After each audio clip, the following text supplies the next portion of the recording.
Welcome. If you're tired of spam creeping into your Discord DMs, this quick guide shows you how to filter all direct messages for spam with the latest steps. Let's get you set up so you can focus on real conversations without the clutter. First, open Discord and tap your profile icon in the bottom right corner. This is your personal gateway to all the privacy and message settings you'll need. Once you're on your profile, head straight to Settings. It's the gear icon you'll find near your avatar. Inside Settings, look for Content and Social. This section houses options that control how you interact with others and what reaches your inbox. Tap on it to reveal the direct message spam controls. In the direct message spam area, you'll see different filtering options. The goal is to minimize unsolicited messages from strangers while still letting messages from friends and trusted servers come through.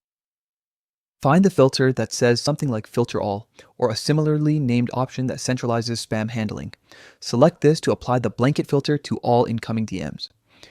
After enabling the filter, take a moment to review any related toggles.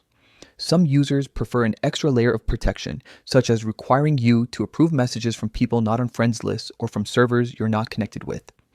If you want tighter control, enable those confirmations as well. This ensures you won't miss legitimate messages from new contacts or server connections while still keeping spam at bay. Now, it's worth testing the setup.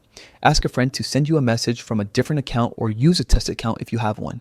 Check that the message lands in your DMs without triggering spam indicators, and verify that you can still receive messages from people you know. If anything looks off, revisit Content and Social to adjust the filtering intensity or add trusted contacts to your allowed list. Finally, to keep things smooth over time, periodically review your DM settings, especially after Discord updates. Spam tactics evolve, and a quick check every few weeks helps you stay one step ahead.